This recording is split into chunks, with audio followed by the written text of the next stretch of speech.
That empath thing. I think a lot of it has to do with, like I say, midlife. You know, I was thinking backstage just how a lot of the past few years I've just been trying to get myself as clear as possible. Like through diet or meditating or exercise or whatever, just trying to get as clear as possible. And then I realized this whole show's actually been great for me because I realized how little of anything it takes to throw me. Really, like I had half a Red Bull and I was just like, holy shit. Just the whole first half of this set, I'm just like, I can't play. I'm like, my brain's in a crazy place. So it's not an excuse as much as an observation. So, from Liam, if not SYL, are you open to heavy? Well, yeah, to a certain extent. I think that heavy, the vocabulary of knowing how to represent your emotional component of music through that dynamic is something that I feel a lot of other musicians that have not had the background of learning how to play heavy music are actually, it's a liability. I remember being interviewed by the Canadian Broadcasting Company, and they were convinced that because I played heavy metal, it equated to Motley Crue and Ozzy Osbourne and biting the heads off bats and all these sorts of things.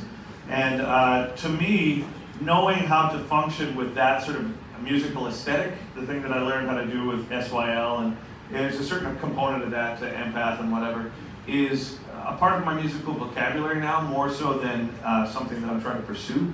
When I was 24, 25 years old, that whole strapping thing was my entire identity in that particular period. But as you get older, as I'm sure all of you who are older can relate to, it becomes less of, there's less reason for you just to rage arbitrarily. So yeah, I'm sure that I'll do heavy. There's some heavy stuff on Empath as well. There's like Hear Me and Singularity and all that.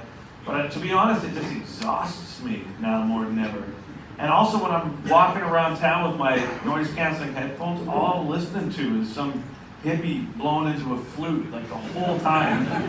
There's like some tamper going wow, wow, and I was like, that's what I really like. And so I'm getting to the point as well where if I'm being perfectly honest with myself, as opposed to trying to pursue something for the sake of other people thinking that that's what my identity is, it's more about pursuing what I find my identity to be at this age, and then trying to rock that. But every now and then, a hippie blowing into a flute with a grind beat underneath, it's pretty cool too, right? Zoe, most important, she says in parentheses. I just learned yesterday that this is parentheses, right? Yeah, okay. So in parentheses, she says, most important. Please know that after 2.5 decades of hiatus from music, for whatever reason, being introduced to the DTP about a year ago got me vibing again. Now, 'tis in my work, rest and play. Being here, I feel like I need a ciggy now, or birth control. And so before Nathan even asked, I wanted to know, can I have a scrap of paper, guitar pick, or even booger to mark our moment here? Of those three options, I would prefer either the paper or the pick. And first off, thank you so much, Zoe. That's very, very kind of you to say. I was just going to mention yesterday, in terms of the booger comment, last night at 8 p.m. I bought myself a shaver because I get so weirded out by body hair. Like, I just think it's super weird, right? So I can't get it close enough, so I ended up shaving it all off, which is super weird, like super weird.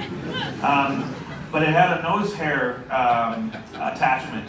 And I went in there like bat out of hell. Like the full force. I felt something move in the back of my head. Because also I find at 47 years old, you wake up, anybody my age, I'm sure, yes. You wake up in the morning and there's what wasn't there yesterday. There's just a plume of nostril hairs and an ear hair and some renegade one poking up there. The eyebrow hairs. So I went in there and mulched it last night. And the reason I bring that up is I have no harvest of boogers today, unfortunately. That's what was holding them in. Like, yeah, I will, yes, a piece of paper or a pick, absolutely. I'd be happy to. And yes, Yes. Thank you. Zach asks, could you please pontificate on what, in your opinion, is the difference between art and entertainment?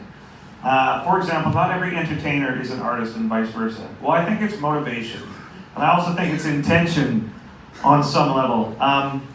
I tried on a couple of occasions to make music that was commercially accessible, and I think those moments were, in a lot of ways, moments of weakness for me, because getting older, having kids, I was like, oh shit, I should probably write something with a chorus in it. So, I can fund braces or something.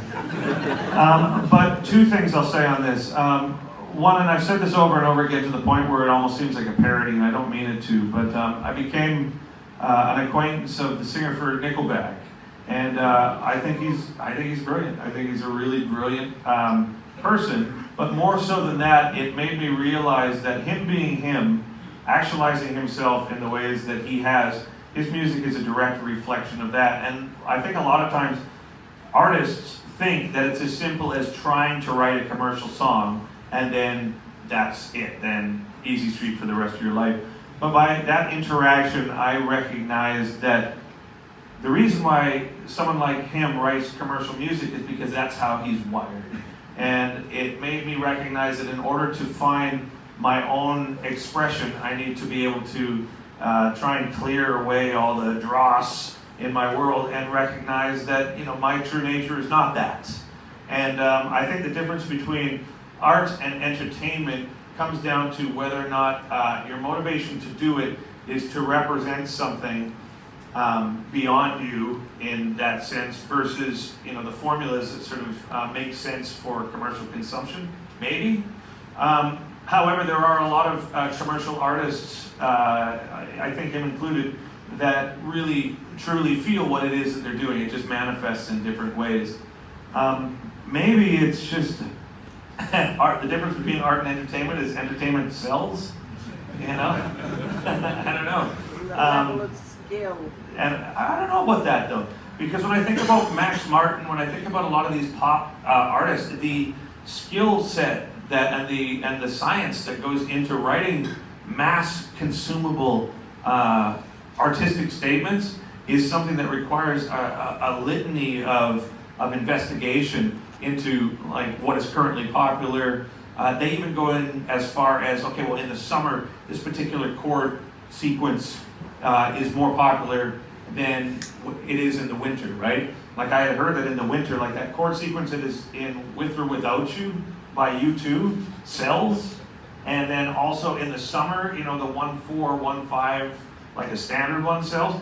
But it's if your mindset going into writing music like that isn't committed to it, it's gonna sound like shit, and it's not gonna sell. If I wrote a song like that, you could tell by my vocal delivery that I didn't believe it, right? So I don't know the answer to that question. That is the most long-winded way of saying I have no idea ever. So sunshine and happiness. Sunshine, yeah, but I did that because I wanted to. It wasn't because I was trying to sell it.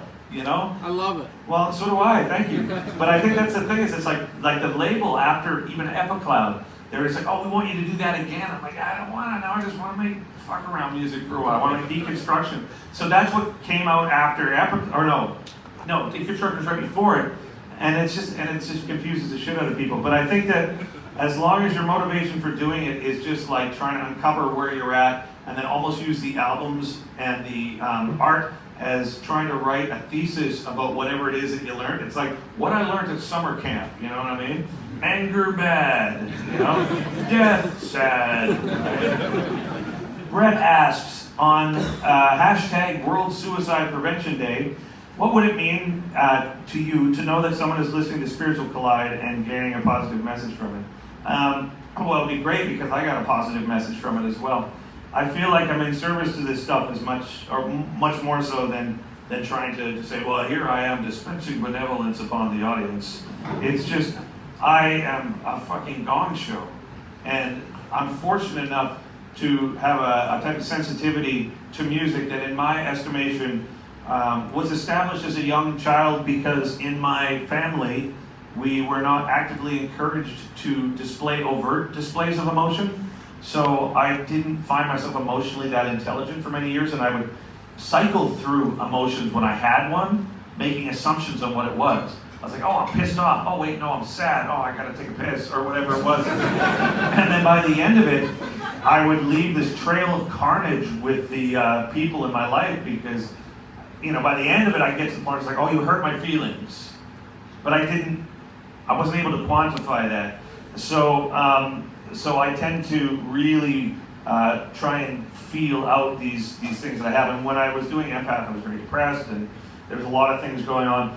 And ultimately, I would say to people who are suicidal, same thing I would say to friends of mine who are suicidal, or family members, or people, unfortunately, in my life who have, killed themselves, right?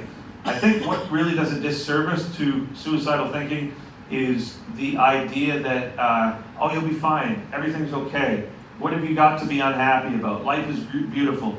In fact, that whole Instagram sort of thing that happens where it's like hashtag grateful and everybody's like got these perfect lives, and it's like, there's also, it's like, some lady bending over saying, look at my new shoes, right? Like, I think the whole thing is ultimately does a disservice to people who are depressed, because I think what people need to hear more is like, we're all confused, we're all suffering from various degrees of depression or loss or what have you. And the thing that I think helps people who are, and me specifically, who have gone through that, is the recognition that as brutal as things are, other people aren't giving up. So I think that if everybody sort of continues to try through the bullshit as opposed to pretend the bullshit doesn't exist, which in a lot of ways was the theme of Empath.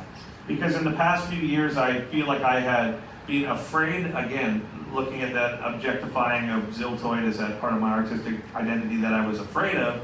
I think I was afraid of making heavy music. When I did strapping, I was not aware of what I was doing at the time, and what it drew to me were things that I was very afraid of. So I spent 10 years saying, I don't want to do any of that anymore. And Empath was more of a, well, how do you face that? How do you look at the things that you're afraid of? How do you look at the things that you've identified yourself as an artist or a person or as an entity or as a father or as a friend or as your failings or anything? How do you look at that and get past it?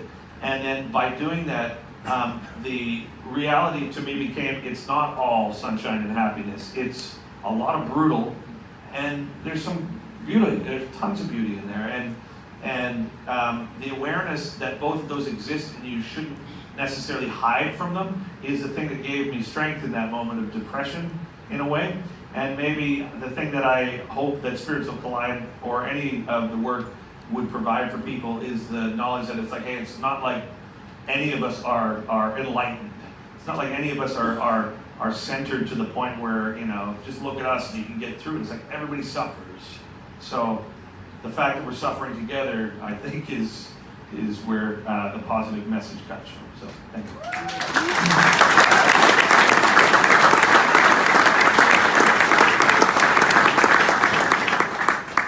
Zig asked, what books have had the biggest influence on you? What books have you most gifted people, other than your own book? Oh, I don't want anybody to read my own book.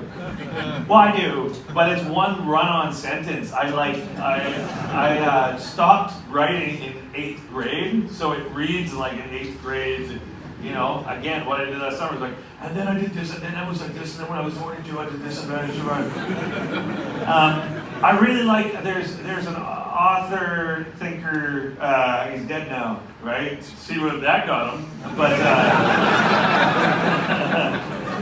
his name is Krishnamurti. I don't know if you've heard of him, but and when I first heard the name, I thought Krishna, and I was like, ugh, right? But Krishnamurti is great because he sort of takes these philosophical angles and just like deconstructs it all. It's like everybody's full of shit. It's like, how do you find yourself in presence of the truth without judging it and without sort of adhering all these a lot of it, I find for myself at least, and again I ramble so much, I'm so sorry, is so much of this identity thing now where everybody's like, I want to identify myself as liberal or conservative or vegan or straight edge or whatever, and ultimately it seems like a lot of that is maybe rooted in just fear of perhaps the universe being fundamentally chaotic, and there is no reason, and there is no rhyme to it, And basically where you choose to ascribe meaning is your choice. And that sort of sense of accountability is terrifying, because then you think, okay, well, all these choices that I make, it's, if I don't, like with the Red Bull today, it's like, honestly, by putting it into my system, I was like, okay, well, there's cause and effect to it. It's not karma or any of that shit, it's just cause and effect. It's like if you try and work and try and find your own sense of truth so you can be more present in the face of your artistic motivations, because to me, what it means to be an artist is so humbling that I want to be as clear for it as possible. So when I interpret it, the least amount of my own bias is coming through it.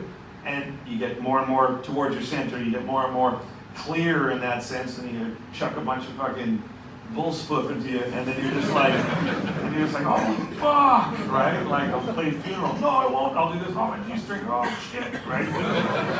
So I like the Christian Murray. I like, what else do I like? I heard Harry Potter's good. I haven't read it. I heard it's really good though. What else did I read? Sears catalog, guitar magazines. I'm a hippie, man. I like all that. Like, there's a veggie restaurant in Melbourne that had a bunch of Buddhist books that I was reading today, and they were pretty cool. Talking about boobs and stuff. All right. Oh my God. No, I read manuals for hammer drills and. All right. Raj asks, what advice would you have for artists suffering a creative block? Okay, I have two things. First off, I can get some water. Holy shit. And it isn't up here, is it? Oh, here it is. Woo! All right. Wild kiwi, it says. Doesn't taste like kiwi though. Okay. Shoots the testicle into the stomach. He crosses his legs. Man, 47-year-old testicles are yes. Okay, what advice would you have for artists suffering a creative block? I have two things to offer. First off is get your studio clean, honestly, and get your yard clean if you're fortunate enough to have a yard, or clean up your bedroom, or say you've got something that's been driving you crazy in the bathroom, like there's a drawer that's full of like toothpaste and like one condom and a bunch of armpit deodorant and all that sort of stuff. Clean that, because that's the stuff that bothers me while I'm being creatively free. In fact, when I finally do get back into the creative zone, the mess and the disorganization that I could have spent that time when I had a creative block getting organized is the thing that distracts me. Because when I'm writing, I want to move as quick as possible. My studio is set up in a very efficient way, so whatever ideas I have, I can get to that as quickly as they come out, or relatively. And Occam's razor would imply to me that the opposite of simplicity in that creative moment is to have to look for a chord, or have to try and figure out where your 9-volt batteries are, or the cable that has been bugging you while you're recording because it's all zippy-zappy is still zippy-zappy. So get that done. And then the second thing I would advise is recognize that it's going to come back. Even if it takes a couple of years, it's going to come back. You're at the mercy of it. Just as much as performance, I'm at the mercy of a lot of different psychological aspects. You don't really have a lot of control over it, so just don't worry about it. Unless you're financially dependent on coming up with something at that moment, you just got to let it go, honestly, because it'll drive you crazy though. I had a year's worth of creative block when I was right before Empath. I had 2 years of creative block before Ziltoid, but then it's just like this tsunami of it, right? So maybe just don't stress that it's not going to come back, because I do believe it will. Holly asks, what do you think about reaction videos and people who discover you via them? I mean, oh God. My actual reaction to reaction videos is like, why the fuck do you do that? It doesn't make any sense. It's like, I was watching one today, it's like, man reacts to orangutan touching his genitalia or something. And I think, why though? Why would you film yourself doing that? Like, oh my God, holy cow. Yet at the same time, it doesn't make a lot of sense for me to say that because there's people who do reaction videos to me and I appreciate it. So, I don't like them, but I think they make a lot of sense to some people, and so that's fucking badass. Okay. Okay, Nathan, I've already asked Nathan. I've already talked to Nathan. Okay, Craig Gearing says, can you tell us a bit about your writing process? How a song starts, get developed, etc. Sure, okay. Okay, Wild Kiwi. You guys are very nice and very polite, thank you. Okay, so as an artist, I feel that music doesn't come from us. I've had arguments about this with a good friend of mine who thinks I'm just being insecure about it. But I tend to subscribe to the idea of like a collective unconscious where there's a unity between people, and as a result there is significant amount of emotional information that exists as a result of us just sort of being here and being present with each other, I guess. So the creative motivation starts with a spark of inspiration from something that I consider to be beyond me.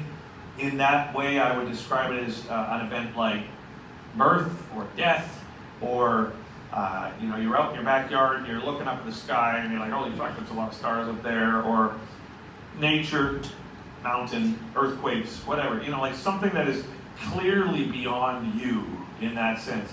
And there is a spark of inspiration in that is, I think, as a human being, I'm in awe of.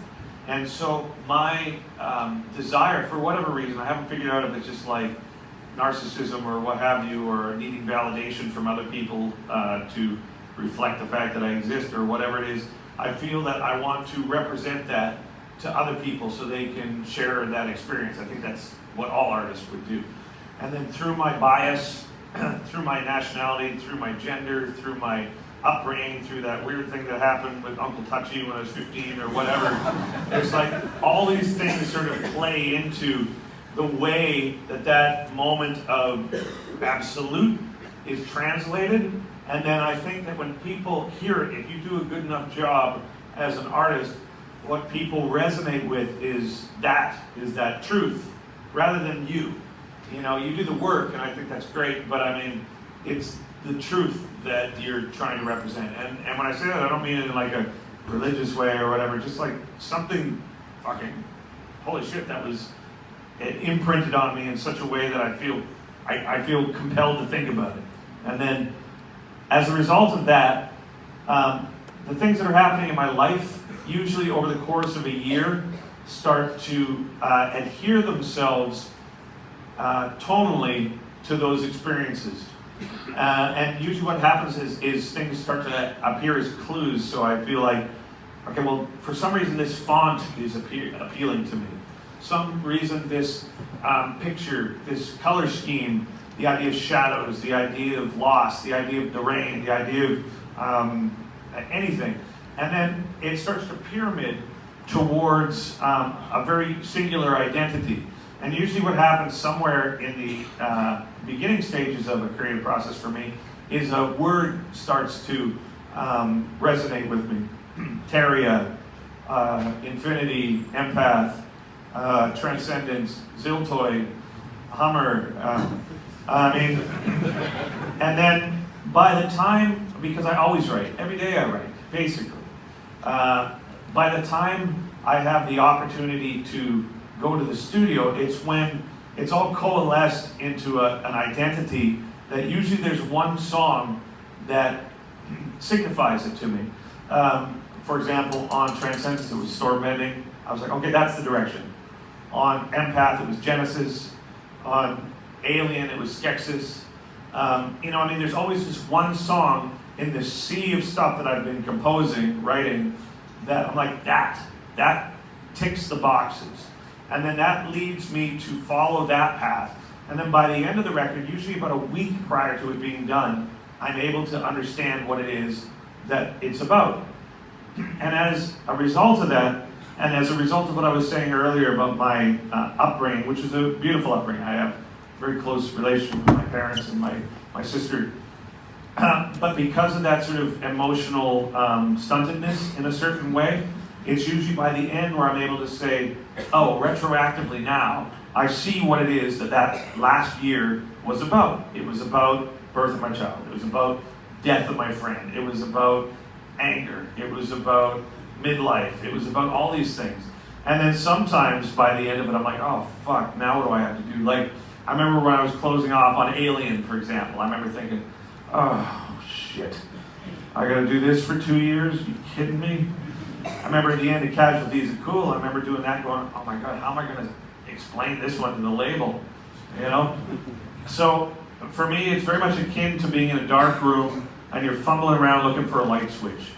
You want it to be light, but you have no idea. So you're bumping into things, you're like, oh, that feels like a vase. Oh, that feels like a lumpy thing. You know what I mean? Whatever it is.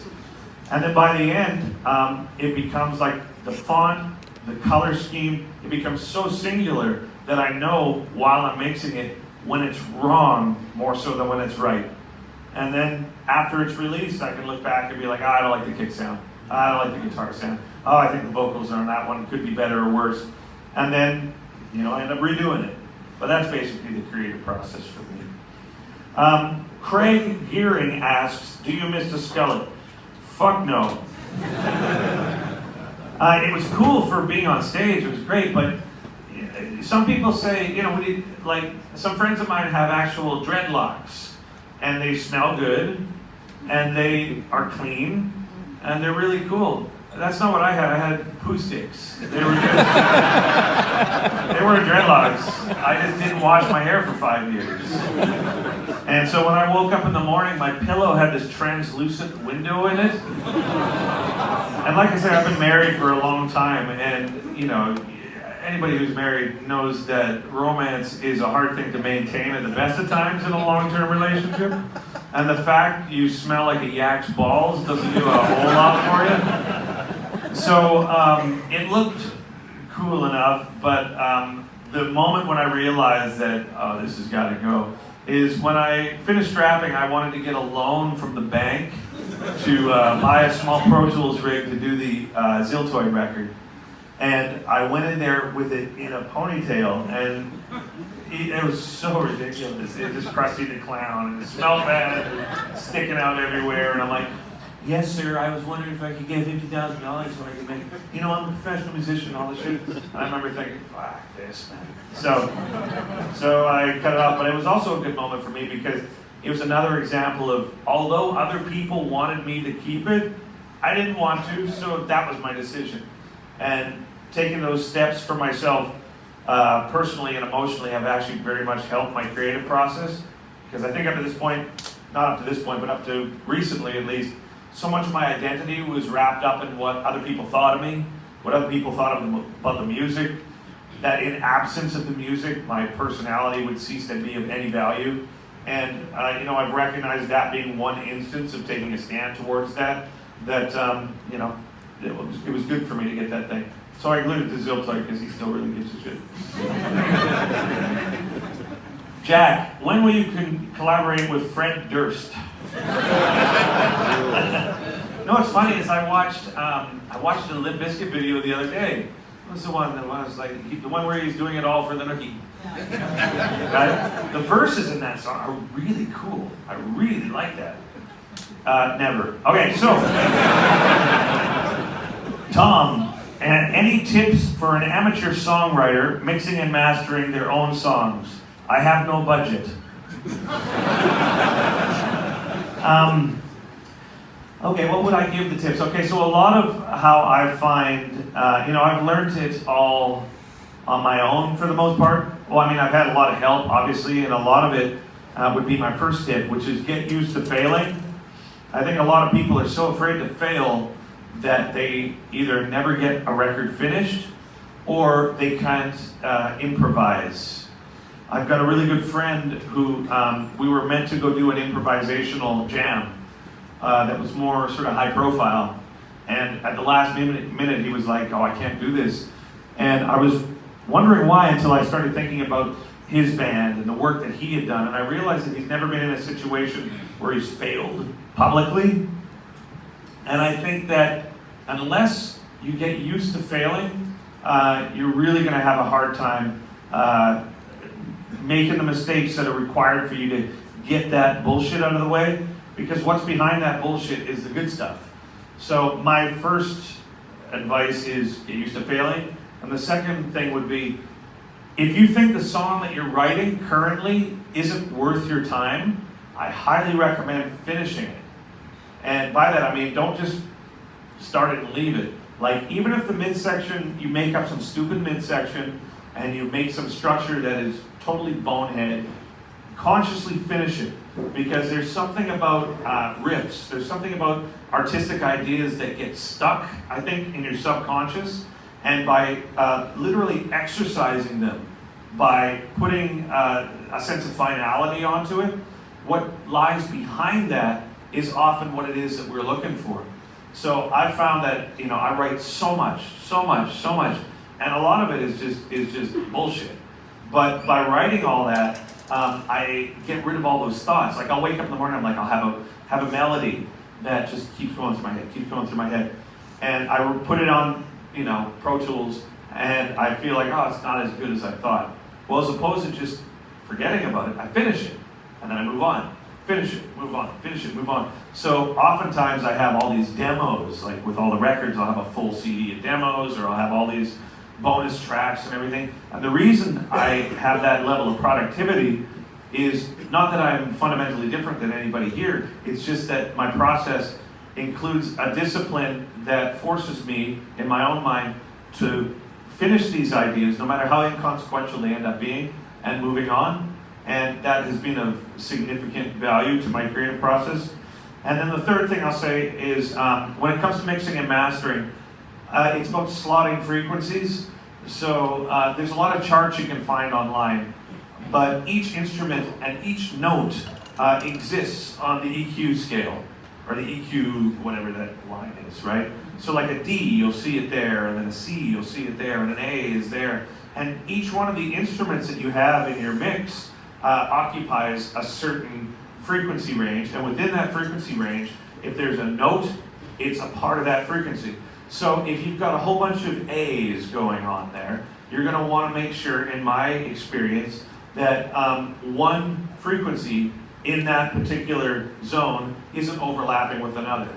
And then on a more broad level, the cymbals exist, between 8 and 20K, and then the bass is down in the basement, and then there's a kick drum and the snare, and the guitars are this horrible distorted mess in the mid-range, and bass is below that, and vocals are there. And unfortunately, when I'm doing my shit, all the keyboards take up everything. And so it's a matter of just going through and really trying to find where it is. And I don't like solving that with compression. I like solving it with minute moves and equalization. All right, woo! That is super boring for anybody who doesn't do that stuff. All right. Melissa Donato asks, will you be coming back with the project anytime soon? Well, I'm coming back with a bunch of things. So ultimately, my creative path has put me in a position now where I want to experiment with a lot of things. The vision that I have for what I want to do live, for what I want to do with my recordings, for what I want to do with music, I haven't done yet. I'll never do it. It's too over the top for me to do. But I'm just going to keep trying, and I'm going to try with a bunch of different situations. This acoustic thing was one. I've got a 10-person band that I'll be working with next.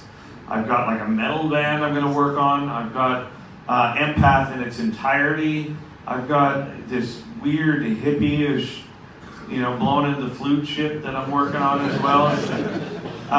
And for me at this point, my objectives musically are to try and figure out where I'm going as a person, and the music acts as a byproduct of that.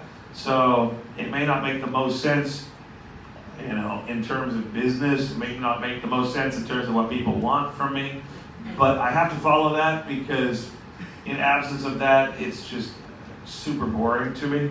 So I will be back with a bunch of stuff. And I've got 4 more of these shows, these acoustic things, and then that's it. So this is it, right? So thank you so much for coming because I highly doubt I'll do this again. So thank you. Yeah. Paul Donato asks, are you doing a meet and greet after the show? Okay, so does that imply anything? Here. Okay.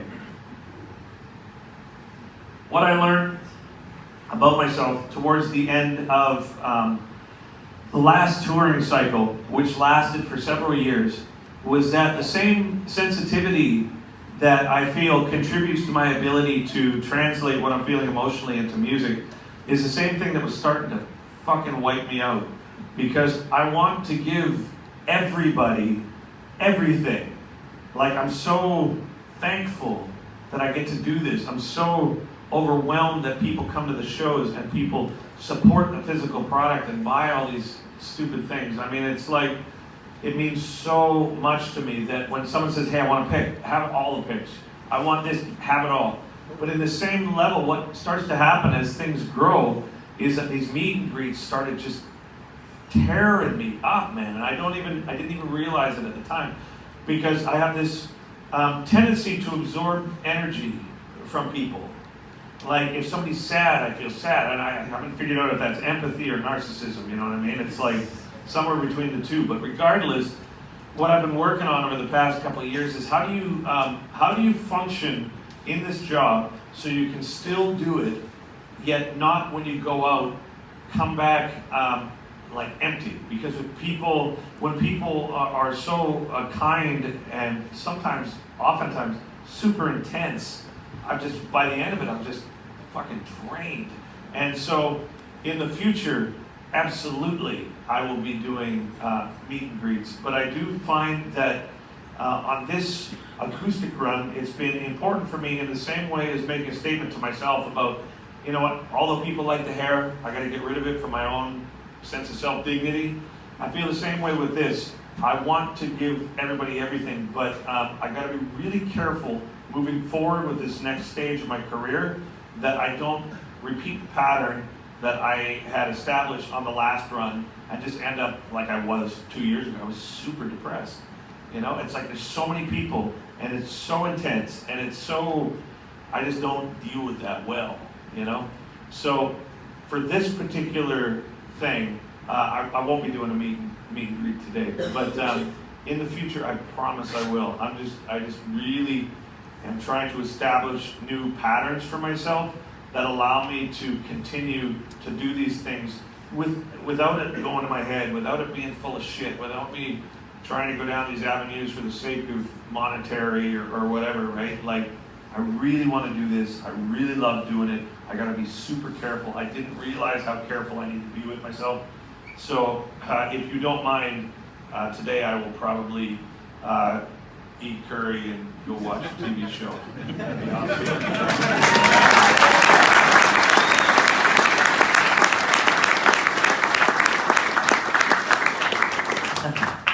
Wow, there we go. Boyd asks, which musicians are you planning on taking on your next tour? Okay, so each tour is going to be different, I think. At least maybe I'll do a couple in a row, but okay, so you guys are the first to know. No, you're not. So on guitar, I've got Mike Keneally, who is with Zappa, and he's brilliant. On drums, I got my buddy Morgan Ogren, who is fucking incredible. Che, who sings in Casualties, is cool. I got a guitar player from Germany who does all loop-based ambient stuff named Marcus Reuter, who is basically avant-garde classical composition, but as opposed to having backing tracks and all that stuff, I want to create all that stuff each night. For the first couple of tours, what I want to do is I want to have it improvisational. I've got 3 choral members Nathan Navarro, who played on Empath, is playing bass. A guy named Diego, who's a band called Haken, is playing keyboards. Man, it's just so many people on stage for this one. It's a beach theme. And I'm so excited about it. And it will either be, we started jamming recently, and it's either going to be one of the most incredible things that I've ever done, or it's going to be super confusing. But that's what I'm going to do next. So I'm going to do that for the first one, maybe two, and then I'm going to move to something that's heavier. And by the time I get to 2021, I'm going to do the entire new record with the choir, with the orchestra, with 3 drummers, with 2 bass players, with 4 guitar players. It's like super expensive. So hey, acoustic. So, last question. Mark asks, who was the most difficult musician to work with? Who was the most fun? You can't do that to me, come on. Everybody sucks. And everybody's awesome, depending on how much coffee everybody's got in them, right? Like, you know what it's like. You'll be with people and you're just like, this guy's the greatest guy in the world. And he's on tour for 6 months and you're like, wow, he likes weird porn or something. I don't know, I've been fortunate. I have worked with fantastic people. But my entire musical identity is fluid, and I have all intention of keeping it that way. And that will prevent me from reaching the echelons of, I think, success that maybe sometimes people say, you know, if you only did this. I remember strapping, only continue strapping. I remember we did Download. It's like tons of people, and people just like, we're on our way, man, this is the next thing. And I was like, I quit. And they're like, how can you quit? And I was like, well, because I realized this isn't right. I realize this is certainly a part of it, but if this becomes my identity, then I'm going to be trapped into something that's going to be super unhealthy for me because I'm growing past it. It's the same thing with TTP. I got to the point where I was like, it was starting to become this like positive thinking thing, and the band and they were really good friends of mine. Oh my God, they were great friends of mine. But towards the end, I was like, this isn't right either. It's like, that was a great part of my life, but my goals as a human being are to get my shit well and truly together as a person. And the music is just a byproduct of that. So hopefully, my goals in 20 years is like, I'm just gonna be like gardening. You know? And I'll have a whole bunch of weird records, and when I do garden, it's not going to be because I'm like, well, man, I'm a gardener. I'm just going to be like, I'm out of music. I have nothing more to say. On that note, I'm writing a musical about dicks. And vaginas, of course, because, you know, I think all human beings are equally disgusting, so it's like... But I like to think that my goals in life are to pursue self-actualization and simplicity to, you know, such an end that it will truly happen. But it's not going to happen. I'm going to write fucking dick symphonies for the rest of my life, and I'm just going to die. But I mean, you know, the whole carrot with the donkey thing. So just work with me on this one, right? Like, my friends, it is an absolute honor to be able to do this, and I mean it in all sincerity when I say I understand how peculiar of an environment me with my music it is to do something like this, but it is a big part of the creative process of Empath to be able to do these acoustic things and to sort of strip away all the crap, basically, and just remember how to play guitar, remember how to sing, remember how to talk to people, try to communicate with people in a sense that works on my fear of the audience in a lot of way, you know, like the insecurity and all these things. So from the bottom of my heart, thank you for all the years of allowing me to do this, and thank you for this night. So thank you.